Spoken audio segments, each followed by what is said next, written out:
Baik, halo semuanya. Selamat pagi. Assalamualaikum warahmatullahi wabarakatuh. Kembali lagi di podcast Ceria. Kali ini kita akan ngobrol santai ya karena dengan topik yang sangat amat penting yaitu tentang literasi pada anak usia dini. Baik bersama saya Naila Aulia Hasan dan tentunya dengan narasumber yang tak kalah hebat lagi yaitu silakan bisa perkenalkan panggil. Halo viewers, nama aku Imajana Thomasna dan di sini aku sebagai narasumber. Oke, kita langsung aja ya teman-teman. Mungkin di sini saya mempunyai beberapa pertanyaan untuk Kak Una.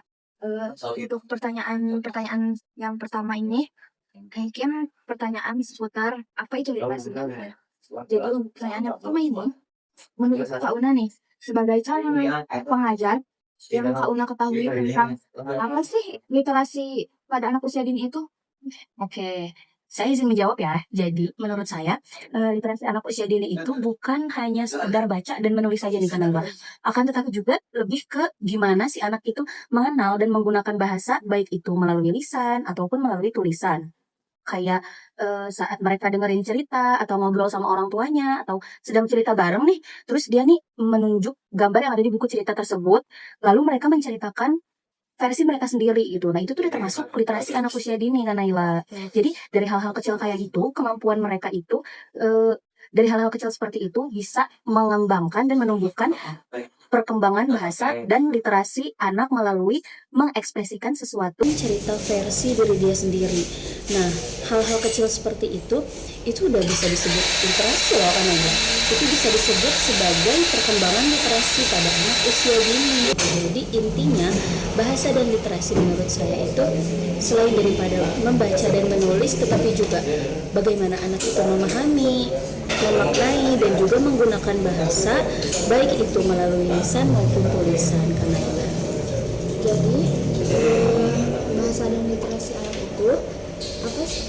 Bukan cuma membaca dan menulis saja ya Kak betul Una, sekali. tapi juga kemampuan untuk memahami informasi, memahami bahasa, komunikasi, Betul. dan berpikir kritis sejak dini. Seperti itu ya. Mungkin sekarang lanjut ke pertanyaan kedua ya.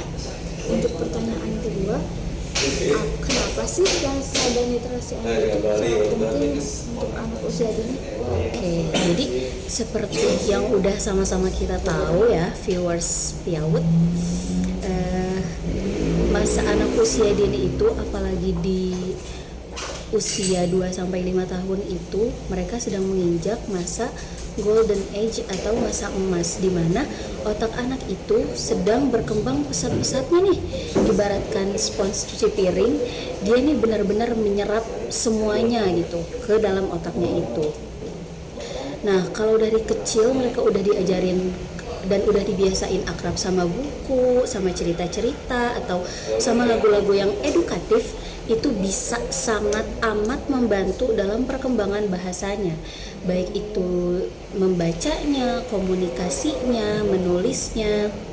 Jadi nanti pas anak itu masuk ke jenjang sekolah dasar, dia jadi lebih siap nih Naila untuk menghadapi pelajaran-pelajaran yang ada di sekolah dasar tersebut dan tidak hanya siap dalam hal akademik, tapi dia juga siap dalam komunikasi dan juga rasa percaya diri dia seperti itu. Kenapa literasi itu penting untuk anak usia dini?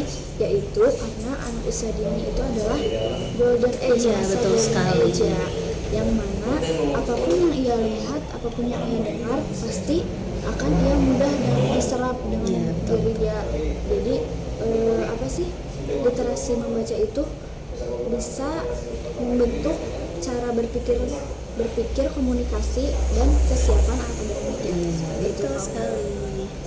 Untuk soal yang ketiga nih sekarang, lanjut. Boleh, silahkan. Untuk soal yang ketiga, apa saja bentuk kegiatan literasi yang bisa dilakukan oleh guru ataupun orang tua baik di rumah maupun di sekolah? Sebenarnya kalau untuk di rumah dulu ya Kak Naila, sebenarnya mudah saja sih kalau untuk di rumah tuh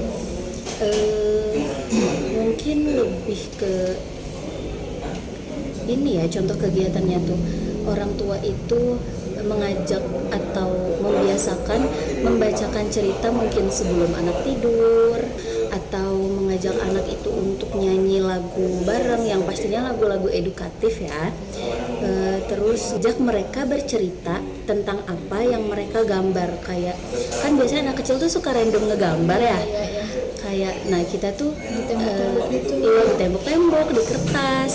Nah kita tuh bisa selingin dengan bertanya kayak gambar apa ini nah gitu. Nah kalian tuh bisa mengajak anak untuk menceritakan apa yang dia gambar. Selain daripada kita mengasah bahasa dan literasinya, kita juga mengasah imajinasi anaknya nih. Iya kayak gitu. Terus bisa dengan main tebak-tebakan huruf, main tebak-tebakan angka. Jadi pokoknya pakai mainan-mainan yang simple aja. Dan yang pastinya harus konsisten. Selain daripada konsisten, dia juga harus menyenangkan. Nah kalau misalnya untuk di sekolah ya Kak Naila, mungkin seperti yang Kak Naila jelaskan di podcast saya, mungkin kita bisa ya membudayakan lagi pojok baca di sekolah gitu. Jadi membiasakan anak itu di sela-sela istirahatnya atau di sela-sela mainnya kita iringi dengan ajak anak membaca, seperti itu mungkin Kak Naila. Oh iya, jangan lupa juga nih kita sebagai orang tua, sebagai guru, kita ini harus bisa membatasi gadget ya, karena sejatinya interaksi langsung itu dia akan lebih powerful untuk perkembangan anak usia dini gitu. Jadi intinya gini ya Kak Una, kita sebagai guru ataupun orang tua bisa membiasakan untuk membaca buku cerita kepada anak-anak, terus mengenalkan huruf dan angka dengan cara yang menyenangkan, juga bisa dengan bernyanyi dan bercerita juga ya Kak Una. Oke Kak Una, sekarang mungkin lanjut ke pertanyaan nomor 4 ya. Jadi untuk pertanyaan nomor 4 ini, apa sih dampaknya Kak Una jika si anak ini kurang dikenalkan apa itu literasi membaca? Jadi dampak untuk si anaknya itu bagaimana ya?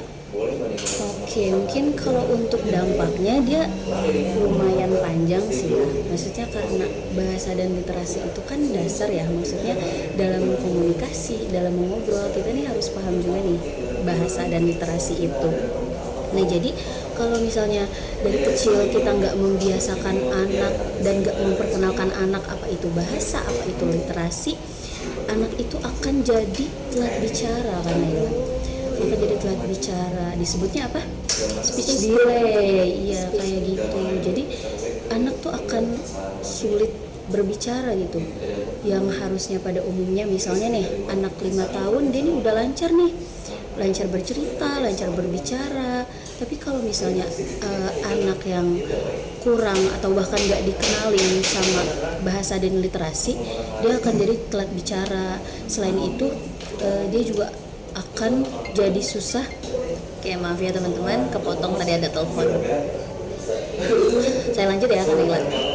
Nah jadi selain daripada si anak itu jadi telat berbicara, dia juga nantinya akan sulit untuk mengungkapkan perasaannya nih. Kayak Dipendam gitu ya? iya, jadi kalau misalnya dia marah, dia sulit mengungkapkan perasaannya gitu, kayak duh aku nih harus ngapain kalau aku marah gitu. Jadi Si anaknya lebih ke ngebatin gitu ya? iya, jadi dia akan lebih mendem perasaannya sendiri gitu. Nah terus bahkan ya yang lebih parahnya nanti tuh di sekolah anak itu akan sulit memahami pelajaran-pelajaran gitu. Yang paling sering gak disadari itu kalau misalnya perkembangan bahasa dan literasinya itu kurang, malah nantinya bisa bikin anak itu minder karena ya.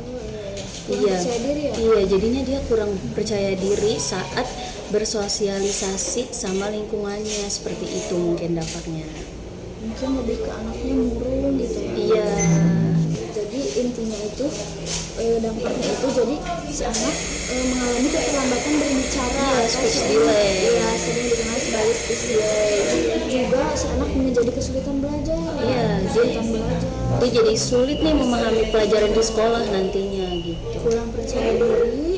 Jadi nggak pede gitu ya kalau misalkan Iya. mau mengungkapkan Perasaan. perasaan dia. Oh, oke. Dan yang terakhir kesulitan juga untuk bersosialisasi. Iya, Jadi anak jadi introvert, jadi kurang bersosialisasi kayak gitu. sekarang pertanyaan yang terakhir, sebagai kita calon guru dan orang tua, bagaimana sih tips atau pesan untuk orang tua atau pendidik dalam menumbuhkan minat literasi anak? Kan sekarang udah mulai ada gadget ya di era globalisasi ini. Iya, betul Jadi si anak lebih sering kita jumpai anak yang bermain gadget ketimbang membaca buku. Iya, betul Sekarang. sekali. Iya. Bagaimana tuh tipsnya? Oke, mungkin sedikit ya untuk tipsnya. Kak, apa gimana ya? Sejak umur 2 tahun juga ya udah Iya, jadi harusnya bahkan di dalam perut pun seharusnya kita udah sering membacakan buku-buku cerita, karena menurut yang saya pernah baca ya, jadi apa ya, bentuk kalau misalnya ketika anak di dalam perut sering kita bacain cerita, sering kita dengerin lagu atau murotal Al-Quran gitu, nah itu tuh bisa sangat berdampak nanti ketika anak lahir, mulai dari hal-hal kecil aja mungkin ya Kanayla, kayak ya ajak cerita bareng anak gitu. kayak menanya kesehariannya. Iya, pokoknya sering libatkan anak-anak. Contohnya kayak gitu, kayak kita misalnya dia habis sekolah, ini pulang sekolah, terus kita bertanya kayak gimana adik sekolahnya hari ini, atau gimana nak sekolahnya hari ini gitu. Jadi dia dengan sendirinya dia akan belajar bercerita gitu, belajar bercerita apa yang dia alami gitu. Nah terus selain itu kita juga bisa memperlihatkan gambar-gambar nih Kanayla, gambar-gambar menarik gitu. Zaman sekarang mah buku tuh udah bagus-bagus ya Kanayla ya. Udah ada fisiknya yang bisa, iya pokoknya lebih kreatif lah daripada buku-buku zaman dulu gitu yang hanya sekedar bacaan. Ya kalau misalnya ngomongin kayak teknologi ya, teknologi yang semakin berkembang kan sekarang udah ada buku digital ya, kayak e-book yang kita bikin kemarin itu. Nah di buku itu tuh kita bisa dengerin suaranya, terus kita bisa melihat video-video yang ada di dalam buku tersebut. Pokoknya sekarang udah banyak cara ya untuk memperkenalkan bahasa dan literasi kepada anak, gak ada alasan. Terus selain itu pokoknya intinya dibikin seru aja sih, dibikin seru, dan yang penting jadikan kegiatan itu tuh kegiatan yang ditunggu-tunggu sama anak dan menyenangkan juga pastinya ya.